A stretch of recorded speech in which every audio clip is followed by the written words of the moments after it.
Oh, I'm Matthew from Hijinx, the answer to the Graham Norton Show. We are vaguely artistic, quite optimistic, and unresisting. We're vaguely artistic. Right, welcome to another edition of the Matthew Purnell Show. Please welcome our Academy Administrator, my married man, Dan McGowan. Hello, thanks. Right then, Danny, tell the viewers what you do for Hijinx and how long have you been working here? Well, I joined Hijinx at the end of January this year, and I coordinate the academy, so I look after the day-to-day running of the sessions, and with Ben I go through each term on who's going to be taking each session, which tutors will be working with the students. We talk about what particular sort of disciplines or areas of performance we like to look at. We work out who the support workers will be, who the volunteers will be. And I've also been looking into the opening of new academies elsewhere in Wales as well. So lots of planning, phone calls and emails. Right then, Dan. Oh, they're always stuck. Why is Hijinx so important to you, Dan? Well, it allows me to meet lots of very good people, like the host of this fine show. I think Hijinx is really important because the work they produce is fantastic, and I think that the people involved in the company are all brilliant, skillful and talented, and I think that Hijinx is rightfully bringing attention to people and performers and actors who quite often kind of get pushed to one side or not given the credit that they should be given. So it's very important work as well, I think. Oh, that's really nice. Right then, my Danny boy. It's so won the lottery and donated millions and millions to Hijinx. What would you spend the money on, darling? I would start by getting a really plush chair in the office. I'd insist on, you know, one of those ones that has all the sort of different reclining positions. Oh, you want one of them that you just be nicer than you're important. Yeah, absolutely. Yeah. I mean, the chair that I have at the moment is quite nice, but an upgrade would be good. I'd also create Hijinx's own state-of-the-art building where we could have the academy, we could have creative choices, Odyssey could meet, we'd have rehearsal space, we'd have a little TV studio complete with, you know, sofas and armchairs for your next series, and probably organise a sort of Hijinx world tour. Everybody gets to go on it. Ooh, really nice. What is your favourite part, Dan, and why? What's my favourite part? Yeah. Well, I've got a bit of a soft spot for snoutology. Oh.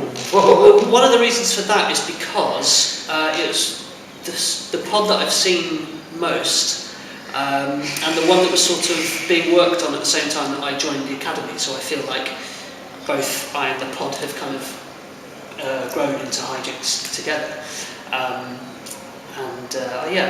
it was the first thing that I sort of went on the road with Hijinx with back in February on Valentine's Day. Actually, I remember going to North Wales with Claire and Ben and Hannah and everybody else, and we took snoutology and Flossie and Jet to Aberystwyth and then Carnarvon. So it's one of my sort of early Hijinx memories. So yeah, snoutology I think is probably the answer to that question. And don't forget the snot. Right, now, what you said at the beginning when you introduced yourself about all the tutors and stuff, this is a good question for you about this. Okay. What would you think of the academy journey so far, and where's it going in the future, darling? I think the academy, well, I mean, when I joined, I knew that it had been going from strength to strength since it was established in 2012. And it seems like it's continued that kind of upward trajectory, that upward path. It seems like all of the students are progressing really, really well, learning new skills but also developing ones that they already have. I think all of the pods are shaping up brilliantly, and the plans for the future with adding more pods are really exciting as well. There are many, many students in the academy at the moment who are sort of just at the right stage to be able to, go forward and be involved in the new pod. And then obviously we've got all the new academies opening up, like in Prestatin. So I think the next year and a half is going to be really, really exciting. Ooh. And what do you say about the tutors this year? The tutors? Yeah. Well, they're all right. There's that Gaynor, she's not bad. I think Ben, he's done some sessions. He's okay. There's that weird guy with the beard who pops in every now and then. Don or something. We won't mention him too much.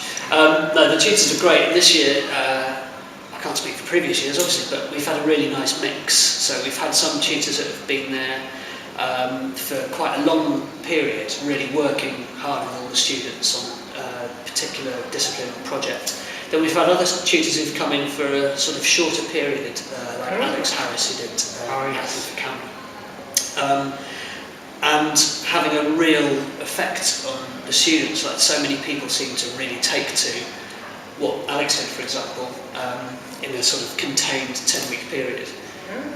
So I think the tutors have been a really good mix of new people and people that the company have known for a while. And everyone bringing something different to it. What's the best performance you've seen at Unity Festival? And what would you like in 2015 next year? Which I cannot wait! Well, I have to be honest, Matthew, I've only lived in Cardiff for a year and a half. Ooh. And when Unity was on last year, I was away doing a show in London. So I haven't actually yet seen the Unity Festival. But what I know it was scandalous. But what I can tell you is 2015 is going to be huge. It's going to take over the whole of Cardiff. With some fantastic acts from all over the world, and lots of really different acts as well. So there'll be some really huge outdoor circus and sort of kind of daredevil circus almost stuff from France. There's going to be a brilliant array of music and some smaller, more intimate shows as well. So it's going to be a real mix. There'll be more than something for everyone. There'll be loads of things for everyone. What story would you like to see the Odyssey, and tell me one of their Christmas shows? What story would I like Odyssey to do as one of their Christmas shows? Yeah. Oh, that's a really good question. Do you mean like a sort of an existing tale that people know? Anything you've got in your brain I've box. got my brain, okay. Yeah. Well, it's not, for some reason I've got Hansel and Gretel in my head. I don't know why. Maybe there's a sort of Christmas Odyssey version of that could take place. Maybe there's a sort of Odyssey take on sort of festive musical piece. Maybe there's a sort of version of the Nutcracker or something like that excuse me, that Odyssey could put together. That is a good question. Yeah, well, I wasn't prepared for thinking artistically. Yeah, something along those lines. I'll probably have to think a little bit harder about that to come back with some proper, decent ideas, worthy of the question. This is a really good question. Okay. And it's something that you need to find out what it means to you, okay? And before I do, don't use a dictionary.